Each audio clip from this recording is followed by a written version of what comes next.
अस्सलाम वालेकुम dear students, hope so कि आप खैर वाफियत से होंगे और अपनी एफएससी की जो तैयारी है भरपूर अंदाज में आप कर रहे होंगे।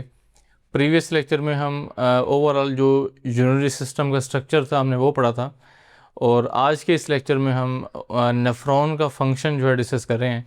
नेफ्रॉन का स्ट्रक्चर, किडनी का स्ट्रक्चर ये हम सारा पहले पढ़ चुके हैं। प्रीवियस लेक्चर आप लाजमी प्लेलिस्ट में देख सकते हैं। हम जानते हैं कि जो हमारे किडनी होते हैं, हमारी बॉडी में जो किडनी होते हैं वो दो तरह के काम हमारी बॉडी में कर रहे होते हैं।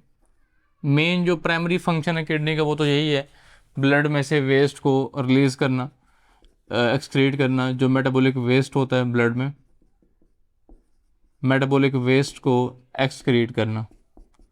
तो इस सेंस में इसका जो फंक्शन है वो एक्सक्रीशन है।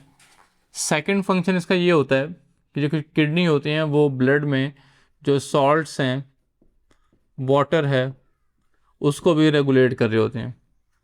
तो इस सेंस में जो किडनी का फंक्शन हमारे पास वो यहाँ पे वो है ऑस्मो रेगुलेशन, यानी किडनी ऑस्मो रेगुलेशन भी कर रहे हैं और साथ साथ एक्सक्रीशन का फंक्शन भी परफॉर्म कर रहे हैं। तो जो नेफ्रॉन्स हैं वो किडनी के फंक्शनल यूनिट्स हैं जो किडनी का काम कर रहे होते हैं। एक किडनी में कोई 1 मिलियन नेफ्रॉन होते हैं, 10 लाख के करीब, और हर नेफ्रॉन का जो बेसिक स्ट्रक्चर है वो हम पहले स्टडी कर चुके हैं। तो आज नेफ्रॉन का जो वर्किंग मैकेनिज्म है हम वो पढ़ेंगे। नेफ्रॉन के जो ओवरऑल फंक्शन है या किडनी के फंक्शन है वो 3 बेसिक पार्ट्स में डिवाइड है। सबसे पहला हमारे पास है प्रेशर फिल्ट्रेशन, सेकंड है सिलेक्टिव रीअब्जॉर्प्शन, थर्ड है ट्यूबुलर सेक्रेशन।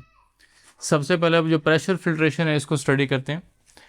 जैसे ही ब्लड आता है हमारा डिसेंडिंग एओर्टा में, डिसेंडिंग एओर्टा से एक ब्रांच अराइज होती है ब्लड कैपिलरी की, ब्लड वेसल की, जिसको हम बोलते हैं renal artery. Renal artery kidney में रीनल हाइलम वाले पॉइंट पे एंटर होती है और उसकी अंदर किडनी में ब्रांचेस फर्दर डिवाइड सब डिवाइड होकर वो जो ब्रांचेस बनती हैं उनको हम बोलते हैं efferent arteriole. This is efferent arteriole. तो जो एफरेंट आर्ट्रियोल है, ये एफरेंट आर्टरी है, ये हमारे ग्लोमेरुलस में, ये बोमन कैप्सूल में एंटर होकर फर्दर जो है जो नेटवर्क है वो बना रही है। इस नेटवर्क को हम नाम देंगे ग्लोमेरुलस। ये हम पहले डिस्कस कर चुके हैं। तो सेम इसी तरह जब ये ग्लोमेरुलस में ब्लड अंदर गया तो यहाँ इसका जो डायमीटर है, डायमीटर इसका कम हो जाता है। एंट्री के ऊपर डायमीटर इसका कम हो जाता है।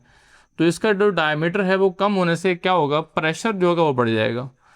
तो डायमीटर कम होने से प्रेशर यहाँ हाई हो जाता है। तो हाई प्रेशर की वजह से यहाँ फिल्ट्रेशन का प्रोसेस होता है, इसलिए इसको हम बोलते हैं फिजिकल प्रोसेस। ये है जिसमें ब्लड को हम फिजिकली फिल्टर कर रहे हैं। तो किस तरह हम फिजिकली फिल्टर करते हैं हम ये स्टडी करते हैं। एक ग्लोमेरुलस की वॉल में अगर हम बात करें तो उसकी जो वॉल का स्ट्रक्चर है बेसिक वो क्या होता है। एक ग्लोमेरुलस की वॉल में ये एंडोथेलियम सेल्स की एक शीट पड़ी होती है इस तरह, और उस शीट के बीच में माइन्यूट पोर्स होते हैं जिनको हम फेनेस्टाई कहते हैं। और उस शीट के इस तरफ एक प्रोटीन्स की, ग्लाइकोप्रोटीन्स की, कोलेजन प्रोटीन्स की एक पूरी मेम्ब्रेन सी पड़ी होती है, उसको हम बोलते हैं बेसमेंट मेम्ब्रेन। ये कोई सेलुलर मेम्ब्रेन नहीं है, ये कोलेजन और ग्लाइकोप्रोटीन्स वगैरह इस तरह की प्रोटीन्स की एक्चुअल मेम्ब्रेन है। तो इस प्रोटीन की वजह से काफ़ी ज़्यादा हिंड्रेंस होती है और प्रेशर फिल्ट्रेशन जो है वो हो पाती है। जो लार्ज साइज़ के मॉलिक्यूल्स हैं वो इसको क्रॉस नहीं कर पाते। फिल्ट्रेशन में कुछ मॉलिक्यूल क्रॉस कर जाते हैं, कुछ मॉलिक्यूल जो है रह जाते हैं। तो यानी जो सिलेक्टिव फिल्ट्रेशन है उसको आप कह सकते हैं, ये इसकी वजह से हो रही होती है। फिर उसके अलावा मज़ीद जो है ना बाहर की तरफ हमें कुछ पोडोसाइट सेल्स मिलते हैं, और यहाँ पे ये जो माइन्यूट पोर्स हैं इनको हम स्लिट्स बोलते हैं, और ओवरऑल इसको हम स्लिट डायफ्राम बोलते हैं। तो इस तरह का बेसिक सा स्ट्रक्चर है। अब सपोज कर लें जो ब्लड है वो यहाँ फ्लो कर रहे हैं अंदर, प्रेशर जब हाई होगा तो हाई प्रेशर की मदद से यहाँ से बहुत सारे मॉलिक्यूल जो हैं वो बाहर फिल्टर आउट हो जाते हैं। तो ऑलमोस्ट जितना ब्लड होता है उस ब्लड प्लाज्मा का 20% जो कंटेंट है वो यहाँ से फिल्टर आउट हो जाता है। तो जो चीज़ें यहाँ फिल्टर आउट होके आती हैं वो किडनी के बोमन कैप्सूल में यहाँ पे आती हैं, इस पॉइंट पे, ऑलमोस्ट इस पॉइंट पे। अब इस चीज़ को हम नाम देंगे ग्लोमेरुलर फिल्ट्रेट, या ग्लोमेरुलस फिल्ट्रेट का नाम देंगे इसको हम। This is glomerulus filtrate. इस ग्लोमेरुलस फिल्ट्रेट में क्या क्या चीज़ें होंगी, इसकी कंपोजिशन क्या होगी। अगर हम फिल्ट्रेट की बात करें तो इसमें मेनली तो वाटर होगा, इसमें वाटर पड़ा होता है, बहुत सारे सॉल्ट्स वगैरह होते हैं, सोडियम पोटाशियम वगैरह बहुत सारे सॉल्ट्स होते हैं।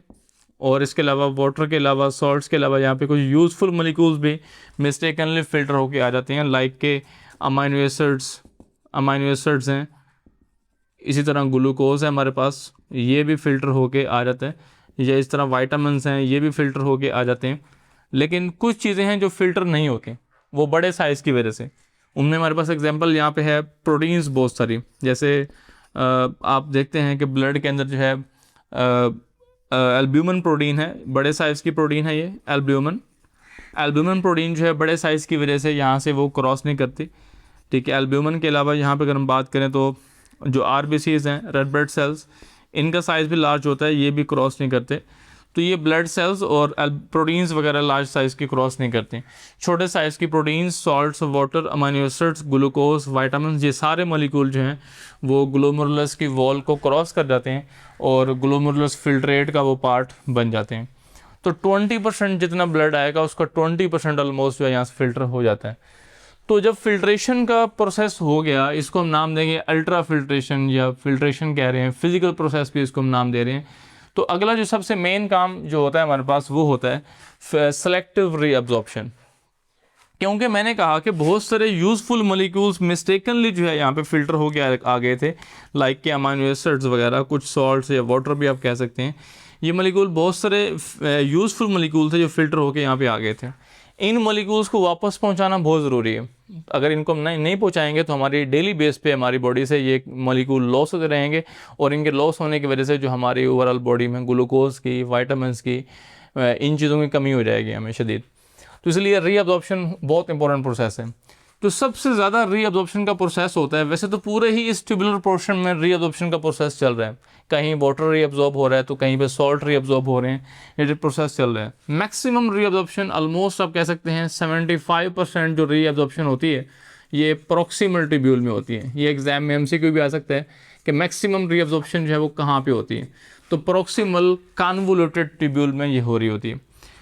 अगर हम इसकी प्रॉक्सिमल ट्यूब्यूल की वॉल का स्ट्रक्चर देखें तो हमें क्या नज़र आएगा। इसकी वॉल के स्ट्रक्चर में जो एक एपिथेलियल सेल्स की एक लेयर है, मैंने एक सेल जस्ट शो कर दी है, इस एक सेल को हम देख के स्टडी करेंगे कि किस तरह ये सेल जो है रीअब्जॉर्प्शन में काम कर रहे होते हैं। इस सेल के अगर हम देखें इनर मोस्ट लेयर, जिस तरफ ये फिल्ट्रेट जो है जा रहा होगा, फिल्टर होकर जा रहा होगा, अगर इनर मोस्ट लेयर हम देखें, यानी ये अंदर की तरफ हम बात करें, इसकी इनर मोस्ट लेयर है जहाँ फिल्टर होकर जा रहा है, उस तरफ जो इस सेल की जो ये लेयर होती है, ये इस तरह देखें वो फोल्डेड फॉर्म में होती है, जैसे हमारे इंटेस्टाइन में विलाई, माइक्रोविलाई पड़े होते हैं, ये कोई उस तरह के माइक्रोविलाई टाइप के स्ट्रक्चर्स हैं। इसको हम बोलते हैं ब्रश बॉर्डर एपिथेलियम। ये ब्रश बॉर्डर एपिथेलियम यहाँ पड़ी होती है, और इस एपिथेलियम के अंदर जो है ऐसे को ट्रांसपोर्टर्स होते हैं जो मोस्टली क्या करते हैं, यहाँ से सारे यूज़फुल मॉलिक्यूल्स को रीअब्जॉर्ब कर लेते हैं। इस तरह ग्लूकोज वगैरह, वाइटामिन्स हैं, ग्लूकोज है, वाइटामिन्स हैं, या बहुत सारे सॉल्ट्स हैं, ठीक है, अमीनो एसिड्स हैं, ये सॉल्ट्स हैं, ये सारी चीज़ें जो है यहाँ से इनको ट्रांसपोर्टर से इस सेल के अंदर आ जाएंगी, इस सेल के अंदर आ जाएंगी। अब इस सेल में यहाँ कुछ ऐसे पंप लगे होते हैं जो सेल के अंदर ATP यूज़ करते हैं, ATP यूज़ करके एक्टिवली जो है इन मॉलिक्यूल्स को फाइनली यहाँ से ब्लड में रीअब्जॉर्ब करवाते हैं। तो इस प्रॉक्सिमल ट्यूब्यूल के बाहर आप देख रहे हैं कि पेरिट्यूबुलर कैपिलरीज यहाँ पे लगी हैं, तो ये ब्लड की कैपिलरी साथ पड़ी होगी, तो ये बहुत सारे जो एक्टिव पंप्स हैं वो ATP यूज़ करके जो है वो इन आयंस को इधर मूव करवा रहे हैं ब्लड के अंदर। तो इस तरह ये मॉलिक्यूल सारे जो है वो ब्लड के प्रॉक्सिमल ट्यूब्यूल के ल्यूमन से होके सेल्स में आ रहे हैं बाय को ट्रांसपोर्टर्स, और फिर उसके बाद एक्टिवली पंप उनको पंप कर रहे हैं इस सेल से, सेल की साइटोप्लाज्म से इधर ब्लड कैपिलरी के अंदर। ये इस तरह ये मूवमेंट सारी इनकी चल रही होती हैं। तो मैक्सिमम रीअब्जॉर्प्शन यहाँ पे होगी, यहाँ पे vitamin, amino acid, salts, glucose reabsorb हो रहे हैं, साथ साथ पानी भी रीअब्जॉर्ब होता है। पानी की मैक्सिमम रीअब्जॉर्प्शन यहाँ पे हो जाती है, मैक्सिमम पानी यहाँ पर रीअब्जॉर्ब हो जाता है। फिर उसके बाद हम बारी आती है लूपोफेनल की। लूपोफेनल में दो चीज़ें हैं, डिसेंडिंग लिम्ब है, एसेंडिंग लिम्ब है, दो स्ट्रक्चर आपको शो हो रहे हैं। डिसेंडिंग लिम्ब में जो जितना फिल्ट्रेट जा रहा होता है उस फिल्ट्रेट में मोस्टली अब पानी बचा होता है, या कुछ सॉल्यूट्स या वेस्ट वगैरह बचे होंगे। तो डिसेंडिंग लिम्ब जो होता है ये परमिएबल होता है वाटर के लिए, यहाँ से जो वाटर है, वाटर मैक्सिमम रीअब्जॉर्ब होता है बाय ऑस्मोसिस, ऑस्मोटिकली वाटर यहाँ पे रीअब्जॉर्ब हो जाता है। और ये जो थिन पोर्शन है ये स्पेशलाइज्ड पोर्शन है पानी की रीअब्जॉर्प्शन के लिए, ऑस्मोसिस को प्रमोट करने के लिए नेचर ने इस पोर्शन को थिन बनाया। फिर उसके बाद थिक पोर्शन से मैक्सिमम यहाँ से सॉल्ट बाहर निकलते हैं, सोडियम वगैरह हैं, क्लोराइड वगैरह हैं, ये सॉल्ट बाहर निकलते हैं, ठीक है। ये इस एसेंडिंग लिम्ब से, थिक पोर्शन से कभी भी पानी जो है रीअब्जॉर्ब नहीं होता। सिर्फ सॉल्ट्स के लिए ये परमिएबल है, पानी के लिए ये इम्परमिएबल पोर्शन है। फिर उसके बाद डिस्टल ट्यूब्यूल्स है हमारे पास यहाँ पे, this is distal tubule. Distal tubule से भी मोस्टली जो वाटर है, वाटर यहाँ पे रीअब्जॉर्ब हो रहा होता है। और फिर उसके बाद हमारे पास कलेक्टिंग डक्ट्स हैं, these are collecting ducts. Collecting duct से भी मैक्सिमम जो वाटर है वो रीअब्जॉर्ब होता है। अब जब कलेक्टिंग डक्ट्स के एंड तक यहाँ फिल्ट्रेट बचेगा, उस फिल्ट्रेट में बहुत थोड़ा सा पानी होगा, बहुत माइन्यूट सा वाटर होगा, जिसको हम नाम देंगे यूरिन। फाइनली यहाँ यूरिन बचेगा और यूरिन फाइनली फिर जाएगा यहाँ से पैपिलरी डक्ट्स में, और पैपिलरी डक्ट से आगे माइनर कैलेसिस के अंदर, और माइनर कैलेसिस से मेजर कैलेसिस के अंदर। माइनर कैलेसिस से पहले रीनल पेपिला एक स्ट्रक्चर है वो भी आता है, फिर मेजर क्लासेस में जाएगा, मेजर क्लासेस से फाइनली आगे रेनल पेल्विस में, और पेल्विस से यूरेटर में जाएगा, यूरेटर से ब्लैडर में, ब्लैडर से बॉडी से बाहर। ये पूरा एक पाथवे हम लास्ट लेक्चर में डिस्कस कर चुके हैं। और यूरिन इस तरह फाइनली बन के जाएगा। अब यूरिन की जो वॉल्यूम है, इसका वॉल्यूम कितना हो सकता है? इसका वॉल्यूम जो है 3 चीज़ों पर डिपेंड करता है। डिपेंड करता है कि आपने जो है पानी कितना ड्रिंक कर लिया। अगर पानी ज़्यादा ड्रिंक किया आपने तो उस टाइम मैक्सिमम यूरिन जो है बनेगा। और डिपेंड करता है सॉल्ट्स के ऊपर। अगर आपने सॉल्ट्स ज़्यादा खा लिए तो यूरिन कम से कम बनेगा, पानी मैक्सिमम रीअब्जॉर्ब हो जाएगा, क्योंकि किडनी की ये वाला जो मीडियम है सारा, ये इसकी जो इंटरस्टिशियम है, इंटरस्टिशियम कंसनट्रेट हो जाएगी। कंसनट्रेट इंटरस्टिशियम में पानी की जो रीअब्जॉर्प्शन है वो मैक्सिमम होगी यहाँ पे। इसलिए जो यूरिन का वॉल्यूम है वो इन्वर्सली प्रोपोर्शनल है विद सॉल्ट्स। अगर सॉल्ट ज़्यादा लेंगे आप तो यूरिन जो है वो कम बनेगा, अगर सॉल्ट कम लेंगे यूरिन ज़्यादा बनेगा, दोनों इन्वर्स रिलेशन है। इसी तरह अगर हम बात करें यूरिन के वॉल्यूम का जो रिलेशनशिप है वो स्वेटिंग के साथ भी है, परस्पिरेशन के साथ भी है। अगर आपने पानी तो पी लिया बट वो पानी, मोस्टली पानी जो है स्वेटिंग के फॉर्म में लॉस हो गया, तो यूरिन बनने के लिए तो कुछ है ही नहीं, तो यूरिन उस केस में कम बनेगा, वॉल्यूम जो है उसका कम होगा। तो इस तरह ये सारा मैकेनिज्म चल रहा है। थर्ड स्टेप जो हमारा यहाँ पे रह गया, इंपॉर्टेंट स्टेप है ये ट्यूबुलर सिक्रीशन। जो ट्यूबुलर सिक्रीशन है ये रिवर्स होता है, it is a reverse process of, it is a reverse process of selective reabsorption. ये रीअब्जॉर्प्शन का रिवर्स प्रोसेस है।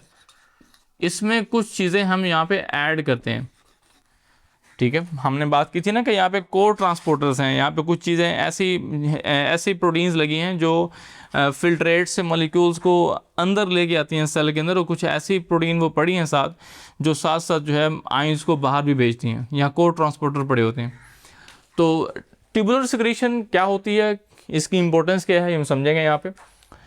यही जो सेल आप देख रहे हैं ट्यूबुलर एपिथेलियम सेल जो है, जो इसकी प्रॉक्सिमल ट्यूब्यूल्स की वॉल के अंदर होगा, इसी सेल में जो कोर ट्रांसपोर्टर्स यहाँ पे लगे हैं, इन कोर ट्रांसपोर्टर से बहुत सारे, यहाँ मैं इन चीज़ों को हाईलाइट कर रहा हूँ, हाइड्रोजन आयन, अमोनियम आयन, ये मेजर वो आयंस हैं। या इसके अलावा कुछ ड्रग्स वगैरह जैसे पेंसिलिन वगैरह हैं, या कोई टॉक्सिन्स वगैरह हो सकते हैं, ये इस ब्लड से निकल के वो जाएंगे इस सेल के अंदर, और सेल से फाइनली बाहर फिल्ट्रेट में जाएंगे और यूरिन का पार्ट बनेंगे। जबकि उसके बदले में क्या आ रहा था अंदर, glucose, vitamin, amino acid, salts वगैरह वो अंदर आ रहे थे। तो कोर ट्रांसपोर्टर्स का मेन फंक्शन ये होता है। तो इन हाइड्रोजन आयंस को, अमोनियम आयंस को अंदर सिक्रीट करने का मकसद क्या होता है, यानी हमने H+ आयन अमोनियम आयंस को अंदर रिलीज़ कर दिया, इसका मकसद क्या था, पर्पस क्या था? पर्पस था pH मेंटेन करना। pH जो ब्लड की होती है वो कितनी होती है, ऑलमोस्ट स्लाइटली अल्कलाइन pH होती है, 7.4 ऑलमोस्ट।